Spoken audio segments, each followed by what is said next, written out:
Muchas veces nuestra oración va a venir de acuerdo y nuestra forma de dirigirnos a Dios va a ir muy de acuerdo a lo que en ese momento estamos teniendo, necesitando o sintiendo. Y esto es algo que aparece, podemos verlo, es algo que aparece en la palabra. Aquellos que se dirigen a Dios de una manera irreverente, lo que pasa es que no le conocen. Ajá. No le conocen, por eso se refieren a Él de esa manera. A mí me llama mucho la atención. Una vez estaba escuchando a un arquitecto que estaba exponiendo acerca de las grandes construcciones de París, las nuevas construcciones de París, y hablaba de una construcción que se llama el Arco de la Defensa, que curiosamente nadie sabe por qué. Bueno, hay todo un eje que termina en el Arco del Triunfo y me parece que ese mismo eje alcanza a este nuevo Arco de la Defensa. Bueno, este Arco de la Defensa está un poquito inclinado y es aparente, nadie sabe, ni siquiera el arquitecto se explica por qué lo hizo de esa manera. Ajá. Y entonces este hombre, que evidentemente no conocía a Cristo, el expositor, y que era un poquito orgulloso, decía, cualquiera pensaría que lo puso así como Dios le dio a entender, ¿no? Y a mí me llama mucho la atención esta frase que aún es utilizada por ateos, como Dios le dio a entender. ¿Sabes que si tú haces algo como Dios te da a entender, lo haces con mucha sabiduría? Claro, es más, pídele a Dios que todas las cosas que hagas, las hagas como Él te dé a entender. Porque esa es la mejor forma, porque si la haces como tú pudiste entender, olvídate. Entonces, tú puedes ver cómo Jesús se refería a Dios como su Padre, porque además nos quería enseñar esa relación tan cercana que en la gracia podemos tener con Él y gracias a su sacrificio. Y tú puedes ver cómo ese mismo Jesús que le hablaba a Dios como Padre, que delante de todos los demás que estaban llorando la muerte de Lázaro, Él decía, Padre, yo sé que tú me escuchas, pero lo digo en voz alta, parafraseando, por causa de ellos, para que tú seas glorificado. Y ese mismo Jesús, ¿cómo se refirió cuando estaba en la cruz con Dios? Elí, Dios mío, pero no era un Dios cercano, sino era un Señor juez. Es como si tu hijo te dejara de decir papi, te dijera, Señor, ¿me permite entrar a su casa?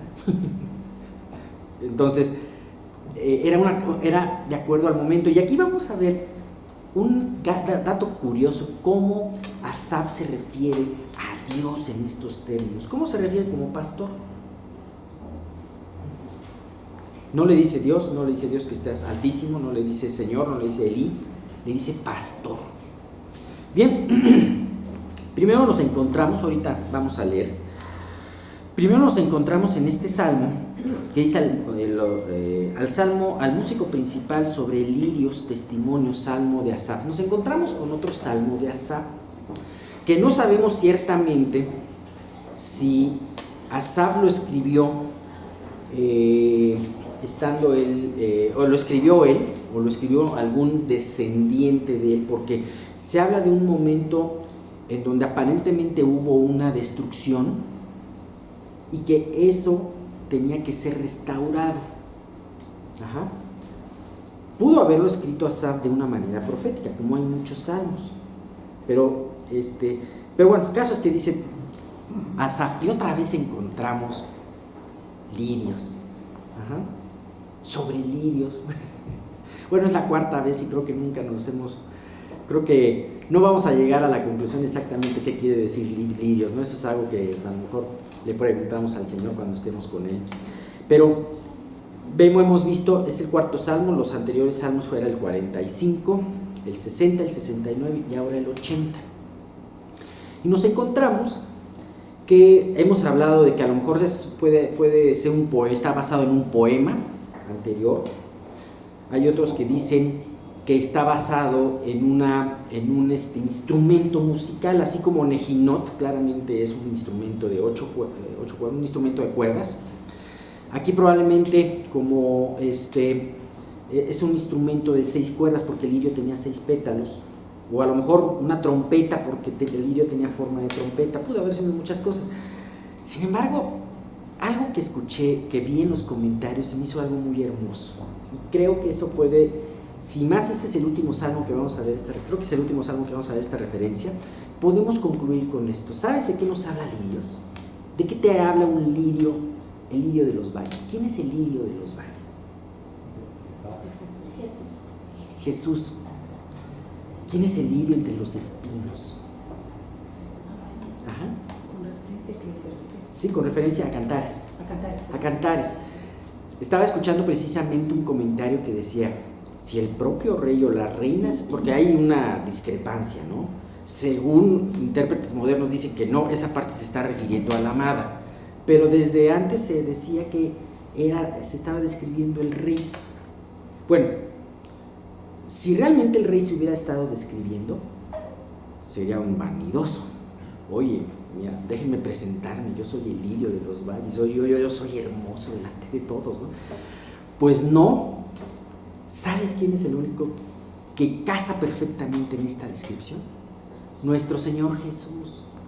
Él realmente. ¿Sabes qué característica tiene ese lirio? Es un lirio que crece silvestre. Por ejemplo, si nosotros, a ver, ¿a quién le gustan las flores aquí? Especialmente a las damas, ¿no? A las hermanas.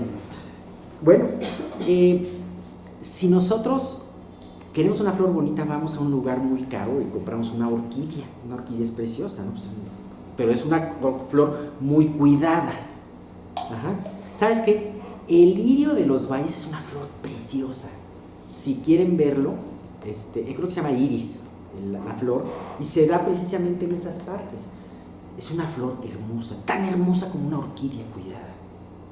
Hay color blanco, hay de diferentes colores. Pero ¿sabes qué es muy impresionante? Que es una flor que se da silvestre, como si fuera un diente de león que lo conocemos nosotros, así se da esa flor. Y se da en condiciones, a veces se da entre los espinos. Y ¿sabes? Eso nos recuerda a nuestro Señor Jesús. Una flor hermosa, pero a su vez humilde. Sí, nuestro Señor Jesús, quitándose la apariencia, quitándose sus credenciales de Dios mismo, vino a un pesebre, vino a un hogar humilde y murió como un malhechor. ¿Sabes? Pero eso no le quitó su hermosura. Como los espinos no le quitan la hermosura al lirio, sino a lo contrario, la contrastan. De esa misma manera,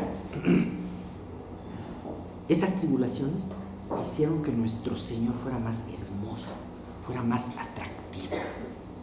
Dice la Biblia que quizás Él no fue guapo. No, quizás nuestro Señor Jesús como persona no cumplió los estándares de belleza, no digamos los de ahora, porque ahora hay estándares. Hay un cuate que se anuncia ahí que dice que es el gurú de la moda, dice, Dios mío, no, para nada, no, o sea, ojalá que él me critique porque yo no quisiera satisfacerlo a él en mis modas, ¿no? Pero, sí, exactamente, ¿no? Entonces, o sea, no, pero a lo mejor con los estándares que cualquier persona tiene, a lo mejor no lo hubiéramos visto atractivo, pero eso es lo que hace más atractivo, el amor de Jesús para con nosotros. Entonces Él es, resumiendo, Él es nuestro verdadero lirio de los valles, ¿no? Ajá. Ahora, acuérdense que todo esto, aunque estamos viendo el pueblo de Israel, estamos viendo también la iglesia. Y eso es lo que nos atañe a nosotros. Ajá, porque ni somos judíos, ni vivimos hace 3000 años. Entonces esto nos atañe a nosotros. La verdadera iglesia, los verdaderos creyentes, ¿cómo son? También puede ser como esa iglesia, un lirio entre los espinos. Pero es una iglesia, conste que digo verdadera, ¿no? No estemos pensando en aquellas iglesias tan bonitas que se ven en Estados Unidos, que vemos luego en las películas, que aparecen con un estacionamiento enorme y con unos lugares preciosos, árboles, todo, canchas de básquetbol y todo eso, ¿no? Sino la verdadera iglesia, la iglesia que da testimonio, la iglesia que vive para su Señor, la iglesia que es hermosa, no porque sean hermosos los integrantes, sino porque es una iglesia que refleja al Señor. Estaba leyendo la vida de unos creyentes en los años 30 que vivían en Rusia, casi en la frontera con China, en el periodo de mayor persecución, en el periodo en donde China estaba en guerra con Rusia y en el periodo en donde los rusos estaban persiguiendo a todos. ¿Sabes qué? Me impresionaba porque esta pequeña iglesia, que de repente los hijos tenían que estar desperdigados por todas partes, que el papá muere, que la mamá muere, que empiezan a orar y dice: Dios, muéstranos qué hacer, y claramente escuchan la voz de Dios. Entonces me impresiona porque no era una iglesia con las instalaciones como puede tener cualquiera de las iglesias hermosas, ¿no? Sino era realmente esa iglesia que busca al Señor, una iglesia en donde verdaderamente lo único y lo más hermoso es Cristo. Ese es el punto. Por eso se puede comparar esa iglesia como el lirio del valle, como el lirio entre los espinos, porque además hay una cosa: conforme pasamos, siempre ha habido épocas oscuras y siempre la iglesia ha morado en lugares difíciles, tenebrosos, pero ¿sabes qué? La iglesia siempre se ha visto, la verdadera iglesia se ha visto realmente como algo hermoso delante de toda esa oscuridad. Y ¿sabes qué? Nos tocó vivir un tiempo oscuro. Y cada vez oscurece más. ¿Sabes? Hoy es el mejor momento de que cualquier cosa que tengas pendiente con Dios puedas resolverla y puedas permitir que Él llene tu vida para que realmente Él se refleje en tu vida, que Él quite de nosotros lo que estorba en nosotros, las impurezas que impiden reflejar su luz, y que verdaderamente Él nos lleve a ver como no una flor marchita, no algo que fue antes mejor y ahora no, sino que realmente nos lleve a ver como ese lirio, no importa qué pase alrededor, pero siendo una flor hermosa y humilde, desde luego, ¿no? Bien, vemos aquí, por ejemplo, en este salmo, vamos a ver, precisamente teniendo en cuenta esto del lirio también, resulta que este salmo también probablemente fue escrito en un momento en donde Israel era atacado o había sufrido alguna derrota. Algunos comentaristas hablan de que probablemente haya sido compuesto por un descendiente de Asaf cuando acababa de ser aquella invasión y derrota del reino del norte por los asirios, en donde pues tanto al reino del norte como al reino del sur les estaba yendo mal, ¿no? Y el reino del norte era, pues todo el mundo pensaba que por las promesas de Dios iban a estar ahí todo el tiempo que quisieran, pero se les ha olvidado que esas promesas tenían una responsabilidad, sí, siempre y cuando vivan para Dios, ¿no? Entonces había destrucción, había muertos, había incendios, y vamos a ver cómo en el transcurso del Salmo se nos habla de una vid plantada en Egipto que se va a poblar una tierra, a echar raíces y que después se encuentra quemada. Vamos a ver en este salmo cómo se pide reiteradamente como estribillo: restáuranos, Dios. Y bien, vamos a empezar con la primera parte. Tenemos 3 partes para este salmo. El Salmo 80, ¿verdad? Es de los versículos 1 al 3. Es la primera parte, de los versículos 4 al 7, que si Dios quiere lo vemos la próxima semana, esto.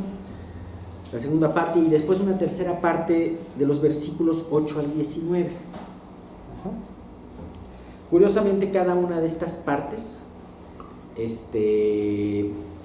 coincide con un estribillo, vamos a escuchar: restáuranos y haz resplandecer la luz de tu rostro.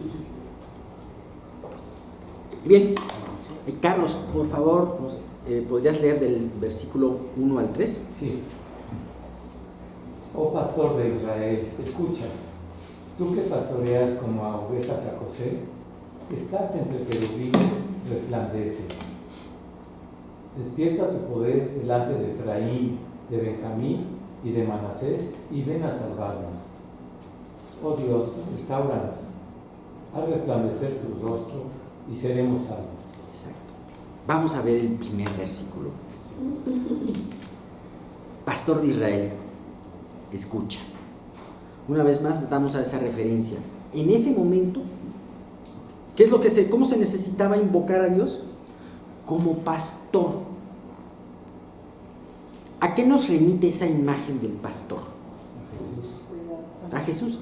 Pero bueno, aquí ya estudiamos, ya vimos el Salmo 23, ¿verdad? ¿Qué características nos puede enseñar el Salmo 23 de Dios como pastor? ¿Quién me dice? El cuidado. Cuidado. ¿Lo ha cuidado, perdón? La protección. Cuidado, protección. Ajá. Alimento. ¿Mande? Alimento. Alimento, que es parte del cuidado y la protección. ¿Qué otra característica? No falta nada. No falta nada, que es parte de ese mantenimiento diario, ¿no? Así Que si te vas lejitos, te va por ti. Exactamente. Como esa parte, esa es una parte no tan, sí es parte de protección, pero también aparte de la protección, ¿qué da Dios? ¿Qué da un pastor a sus ovejas? ¿Quién dijo algo? Guía. Exactamente. Eso que dice Pati, es de que con su báculo, con su callado, mejor dicho, con su callado, vente para acá, es parte de la guía, porque él tiene un camino para ir, ¿no? Para un camino el cual él sabe que por ese camino vamos a hallar los pastos y las aguas. Ajá. Entonces, este pastor, este precioso pastor, nos va a proveer dos cosas. Cuidado. Acuérdense, en ese cuidado incluye la protección contra fieras, incluye el mantenimiento diario, darnos lo que necesitamos para nosotros. Incluye también la limpieza, ¿no? Habíamos visto varias cosas acerca de que las ovejas tienen, por ejemplo, que ponerles aceite en la cabeza para estar frescas. Ajá. También tiene que cuidarles que las moscas no depositen huevecillos en sus orejas para evitar infecciones. Entonces, todo eso va, y de todo eso Dios, hasta por eso dice Dios, necesitamos ese cuidado. ¿Por qué? Porque nos sentimos descuidados. Nos sentimos descuidados, ¿por qué? Porque además necesitamos esa guía. ¿Por qué necesitamos esa guía? Porque nos sentimos descarriados. ¿Sabes? Este es el mejor punto de restauración.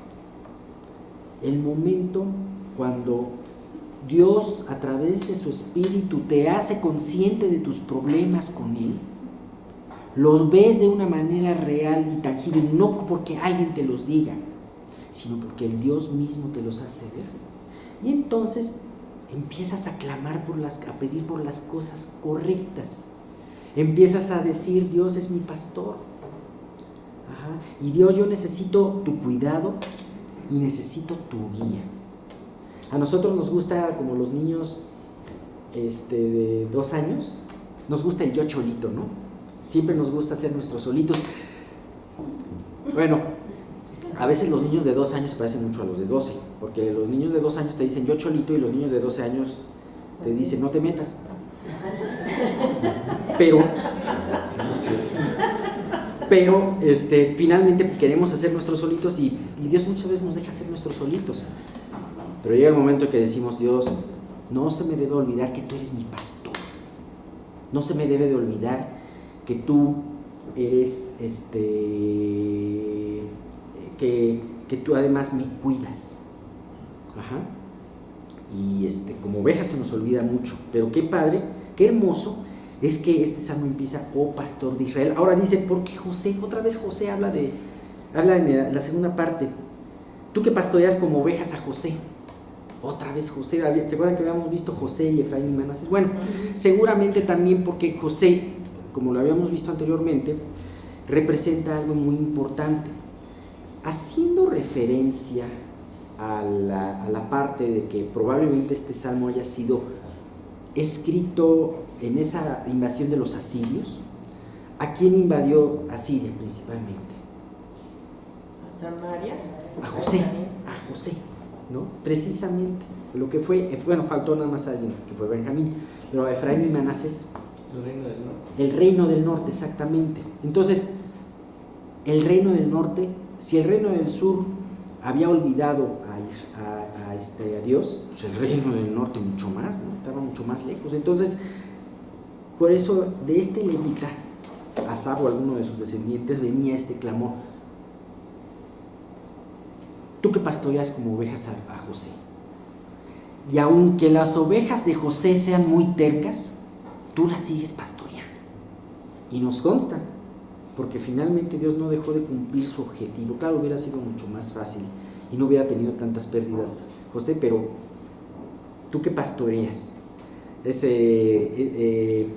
eso nos remite en cuanto a José, ¿no?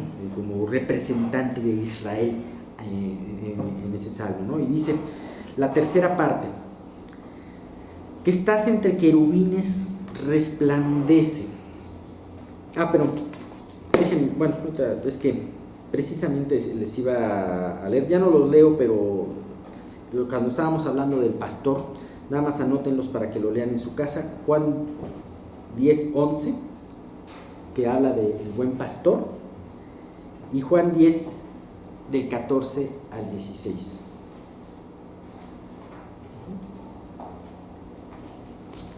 Bueno, que estás entre querubines y resplandeces. ¿A qué imagen les representa los querubines? ¿Qué imagen les representa en su mente? Sí, El lugar santísimo. El lugar santísimo. ¿Dónde estaban específicamente los querubines? En el templo de Salomón, en el lugar santísimo. En el propiciatorio. Sobre el propiciatorio, ajá. Exactamente. Bien, tú que estás en los querubines, ¿por qué recordar el propiciatorio? Es otro, o sea, pastor, alguien que tiene cuidado y alguien que tiene... Y ahora tiene la imagen del propiciatorio. Déjame decirte que en hebreo el propiciatorio es una palabra que nos viene desde la traducción griega, pero es muy atinada. Se llamaba caporet en hebreo, el propiciatorio, que es, el propiciatorio no es otra cosa más que la tapa del arca. Ajá. Entonces, el propiciatorio pero sin embargo es una palabra hermosa para definir algo. El propiciatorio es el lugar donde Dios nos es propicio. Fíjate que muchas veces se habla de este propiciatorio como si fuera el estrado de los pies o el trono de Dios.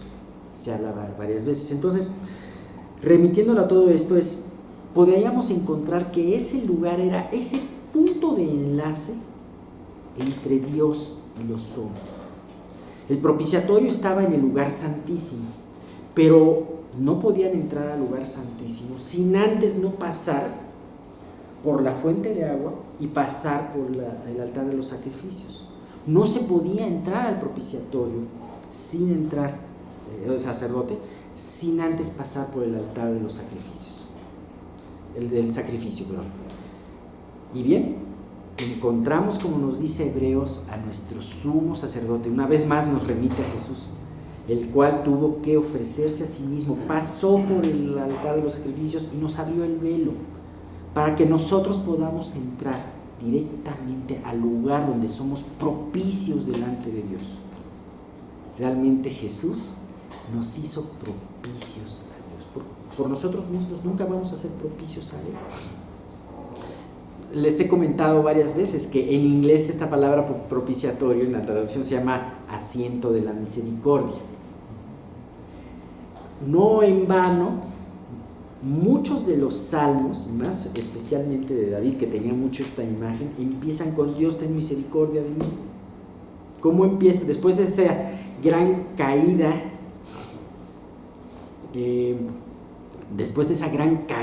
de David, que por cierto, la otra vez una persona me decía, oye, estábamos hablando de Lamec, y decía, oye, pero es que para mí que David fue más pecador que Lamec.